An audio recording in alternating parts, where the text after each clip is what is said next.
Hi viewers, welcome back to our channel Prem ద్వారా. First part 1 completed అయింది కదా. Plants కింగ్డమ్లో సెకండ్ పార్ట్ ఈరోజు ఎక్స్ప్లెయిన్ చేస్తున్నాను. శైవలాలు కంప్లీట్ అయింది. బ్రయోఫైట్స్, ఈ వీటి గురించి ఈరోజు తెలుసుకుందాం. బ్రయోఫైట్లు ఇవి ఎక్కడ ఉంటాయి? కొండల్లోని తేమ ఉన్న నీడ ప్రాంతాల్లో ఎక్కువగా పెరిగే అవకాశం ఉంది. వాటిని ఏమంటారు? లివర్ వర్డ్స్. నెక్స్ట్ హార్న్వర్డ్స్, మాస్. ఈ 3 రకాల మొక్కలు బ్రయోఫైటాకు చెందినవి. బ్రయోఫైటాలు ఆర్కిగోనియం కలిగిన పిండోత్పత్తి జరిపే నాలికా కణజాల రహిత పుష్పించని మొక్కలు. అంటే ఇక్కడ నాలికా కణజాల రహితం అంటే ఉండవు. నాలికా పుంజాలకు సంబంధించిన పోషక కణజాలం కానీ, నెక్స్ట్ దారు కానీ అలాంటి కణజాలాలు ఉండని పుష్పించని మొక్కలు ఇవి. ఎవరు? బ్రయోఫైట్లు. ఇవి తేమగల ప్రదేశాల్లో పెరగగలగడం వల్ల, లైంగిక ప్రత్యుత్పత్తికి నీటిపైన ఆధారపడడం వల్ల వీటిని ఏమంటారంటే వృక్షరాజ్యపు ఉభయచరాలు అంటారు. ఉభయచరాలు అంటే ఇవి తేమగల ప్రదేశాల్లో పెరగగలుగుతున్నవి, నెక్స్ట్ లైంగిక ప్రత్యుత్పత్తికి నీటిపై ఆధారపడడం వల్ల వృక్షరాజ్యంలో వీటిని ఏమంటారు? ఉభయచరాలు అని అంటారు. నెక్స్ట్ ఇవి సాధారణంగా చిత్తడి నేలల్లోనూ తేమ నీడ ఉన్న ప్రదేశాల్లోనూ ఉండే మొక్కలు కనుక వీటిని ఏమంటారు? ఆదిమ నేల మొక్కలు అని కూడా అనవచ్చు. బ్రయోఫైటా మొక్క దేహము శైవలాల కంటే ఎక్కువ విభేదనాన్ని చూపిస్తుంది. అంటే ఈ తరగతి కంటే ఈ తరగతి మొక్కలు అనేది విభేదనము ఎక్కువగా చూపిస్తుంది. ఇవి తాలస్ రూపంలో సాగిలపడి కానీ, అంటే ఇలా పడుకొని కానీ, నిఠారుగా కానీ ఉండి ఆధారాన్ని అంటిపెట్టుకొని ఉండే ఏకకణంతో నిర్మితమై ఉంటుంది. లేదా బహుకణయుత అంటే బహుకణంతో నిర్మితమై ఉంటుంది. మూలతంతువులను కలిగి ఉంటుంది. అంటే ఏకకణయుతమైన లేదా బహుకణయుతమైన మూలతంతువులను వాటిని ఏమంటారు? రైజాయిడ్స్ అని అంటారు. వీటిని కలిగి ఉంటున్నాయి.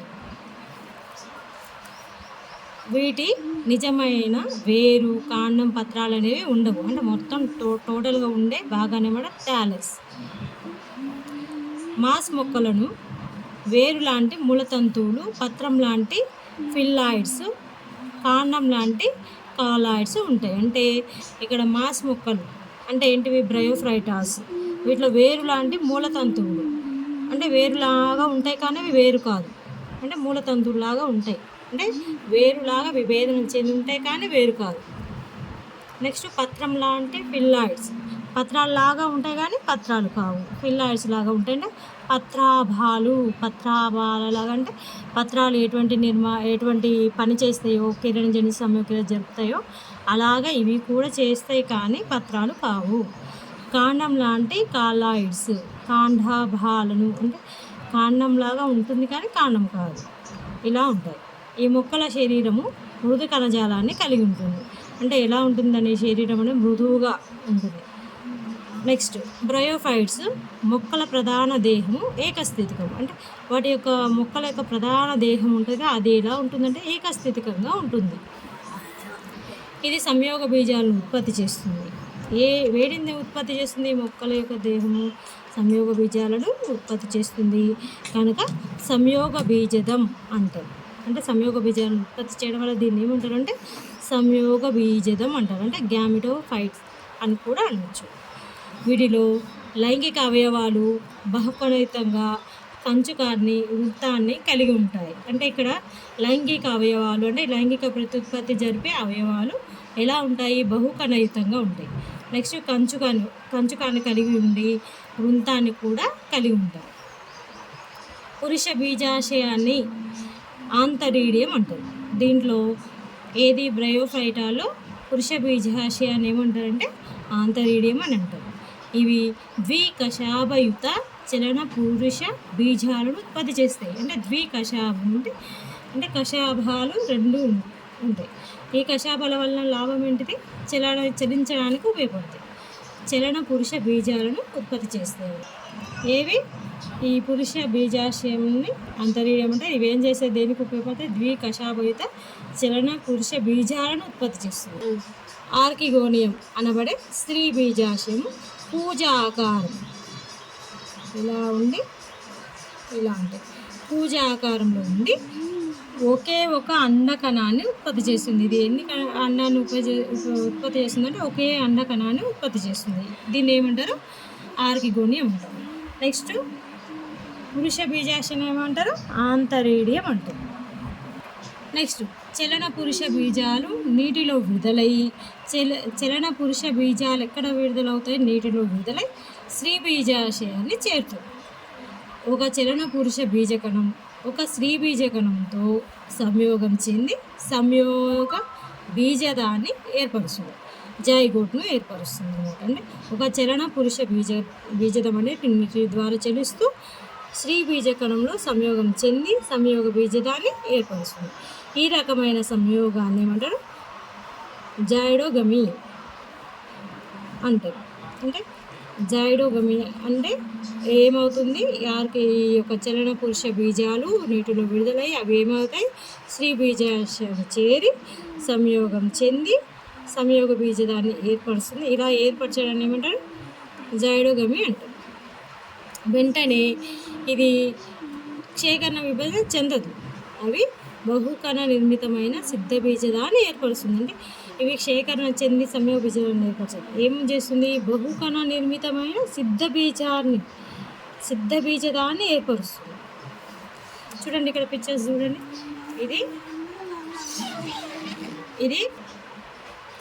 ఇది పురుష బీజాశయ శాఖ, ఇది స్త్రీ బీజాశయ శాఖ. అంటే ఒకే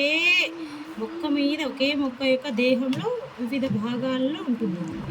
ఇద్దరు ఒకే మొక్క మీద స్త్రీ బీజ శాఖ ఉంటుంది, పురుష బీజ శాఖ ఉంటుంది, వేరు ప్రాంతాల్లో ఉంటుంది. అయితే స్త్రీ బీజ శాఖలో ఏముంటుంది? జమ్మ కప్స్ అంటే ఇవేమో మూలతంతువులు, ఇదేమో నెక్స్ట్ కాండం అంటే నిర్మాణం, ఇది పత్రం అంటే. అయితే ఇక్కడ ఏమవుతుంది? జమ్మ కప్స్ ఇవి నెక్స్ట్ మూలతంతువులు, ఇది స్త్రీ బీజాశయ వృత్తము, ఇందులో స్త్రీ బీజం అనేది విడుదలవుతుంది. నెక్స్ట్ ఇక్కడ మూలతంతువులు, నెక్స్ట్ జమ్మ కప్స్, ఇక్కడ పురుష బీజాశయ వృంతం ఉంటుంది, ఇక్కడ చలన పురుష బీజాలు ఉత్పత్తి అవుతుంది. చలన పురుష బీజాలు స్త్రీ బీజాశయాన్ని చేరి సంయోగం చెంది సంయోగ బీజదాన్ని ఏర్పరుస్తాయి కదా. అది ఎలా అంటే ఇది మూలతంతులు, ప్రధానాక్షం, పత్రాలు, వృంతము, ఇక్కడ గుళిక వంటి నిర్మాణం అనేది ఏర్పడితే ఇది సిద్ధ బీజదం ఉంటుంది. సిద్ధ బీజదము స్వతంత్రంగా జీవించలేదు, ఎందుకంటే దానికి స్వతంత్రంగా జీవించిన విధంగా దానికి తెలియదు కనుక. కాబట్టి కిరణజన్య సంయోగ క్రియను కూడా జరుపుకోలేదు. కిరణజన్య సంయోగ క్రియ జరుపుకునే సంయోగ బీజదం ఆహారాన్ని గ్రహించి జీవిస్తుంది. అంటే ఇక్కడ ఉన్న ఈ యొక్క థాలస్ మీద ఉన్న ఆహారాన్ని ఇది గ్రహించి ఇది జీవించగలుగుతుంది. సిద్ధ బీజదంలోని కొన్ని కణాలు స్త్రీ బీజ మాతృ కణాలుగా వ్యవహరించి క్షేకరణ విభజన చెంది ఏకస్థితిగా సిద్ధ బీజాలను ఏర్పరుస్తుంది. అంటే ఇప్పుడు ఏమవుతుంది? ఇది సిద్ధ బీజదంలో ఉన్న తర్వాతకి అప్పుడు కొన్ని కణాలు స్త్రీ బీజ మాతృ కణాలుగా వ్యవహరించి క్షేకరణ విభజన అప్పుడు జరుగుతుంది. అప్పుడు ఏమవుతుంది? ఏకస్థితిక సిద్ధ బీజాన్ని ఏర్పరుస్తుంది. ఏకస్థితిక అంటే ఇది ఏకస్థితిక, ద్వైస్థితికం అంటే 2 ఈ సిద్ధ బీజాన్ని మొలకెత్తి సంయోగ బీజదాన్ని ఏర్పరుస్తుంది. నెక్స్ట్ మొక్కలన్నీ సమసిద్ధ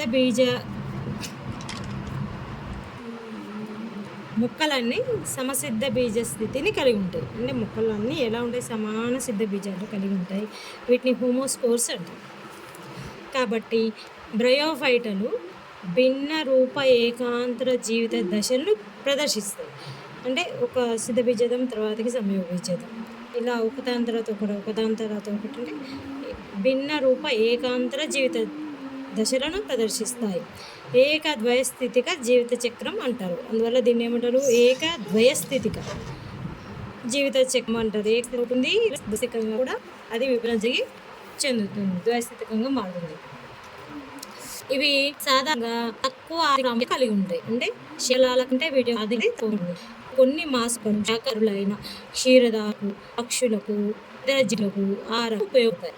కొన్ని మాంస మొక్కలు దేనికి క్షీరదాలకు, పక్షుల ఇతరులకు కూడా ఆహారంగా ఉపయోగపడతాయి. అనే మాంస జాతులు ఎంతో కాలం నుంచి బంధనంగా వాడుతున్న ఫీడ్స్ను ఇస్తాయి. అంటే బంధనం అంటే అది పట్టి ఉంచడానికి తోడ్పడుతుంది.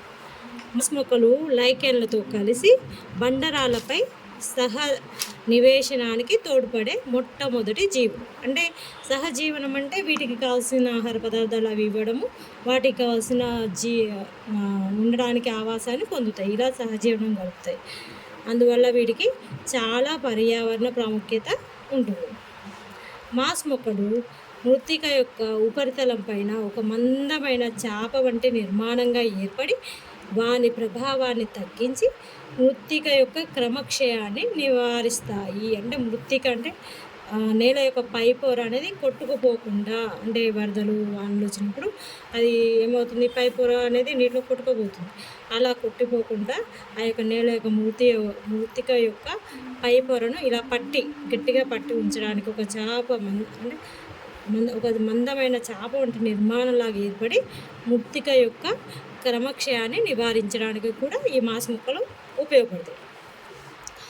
బ్రయోఫైట మొక్కలు హిపాటికోసియా అంటే నెక్స్ట్ బ్రయోప్సియా అనే 3 విభజించబడ్డాయి. 3 రకాలు ఉంటాయి. వాటిలో ఫస్ట్ 1 by 1 తెలుసుకుందాం. Liver birds. ఇవి సాధారణంగా కాలువలు ఉంటాయి కాబట్టి తీరాల్లోను, బుడనేలోను, చెమ్మ ప్రదేశాలను, చెట్టు ఎర్రడు ఉంటుంది కదా దాంట్లోను, అడవులు, తేమ నీడగల ప్రదేశాలను పెరుగుతాయి. ఇవి లివర్స్. వీటి దేహము థాలస్ లాగా ఉంటుంది. అంటే థాలస్ అంటే ఏంటిది చెప్పాను కదా, అంటే వేరు, కాండం, పత్రాలుగా విభేదనం చెందని మొక్క. ఎగ్జాంపుల్ మర్మానియా. శాఖే ప్రత్యుత్పత్తి ఎలా జరుగుతుందంటే దీనిలో థాలస్ ముక్కలవడం వల్ల లేదా జెమ్మాలనబడే ప్రత్యేక నిర్మాణాల ద్వారా అవుతుంది. అంటే ఇక్కడ మనం బిఫోర్ దాంట్లో ఇవి కప్స్ ఉన్నాయి కదా, వీటి ద్వారా కానీ లేదా కలవడం ద్వారా శక్తిత్పత్తి అనేది జరుగుతుంది. జమాలు ఆకుపచ్చ బహుకమైన అలైంగిక మొగ్గలు. ఇవి జమ్మాలు అనేది బహుకణయుతంగా ఇవి ఎలా ఉంటాయి, అలైంగిక మొగ్గలు. థాలస్ పైన అంటే మందమైన పొరలో ఉండే మీద మసు అనే చిన్న ఆధారాలు అవుతాయి. ఇవి జమ్మాలు తల్లి మన నుండి విడిపోయి కొత్త మొక్కలుగా మొలకెత్తాయి. అంటే ఈ జమ్మాలు అంటే ఇక్కడ మనం ఇందాక చూసాం కదా, ఇది ఈ కప్స్ అనేది ఈ యొక్క తల్లి మొక్క నుండి విడిపోయి వేరే కొత్త ఎత్తుతాయి. లైంగిక ప్రత్యుత్పత్తి లైంగిక ప్రత్యుత్పత్తిలో స్త్రీ పురుష బీజాశయాలు ఒకే థాలస్ మీద కానీ వేరు థాలస్ మీద ఏర్పడతాయి. అంటే ఒక మొక్క మీద ఒక మీద వచ్చు, లేదా వేరే మొక్క కూడా. సిద్ధజదం ఎలా ఉంటుందంటే పాదం కడ గుళికగా విభేదన చెందుతుంది.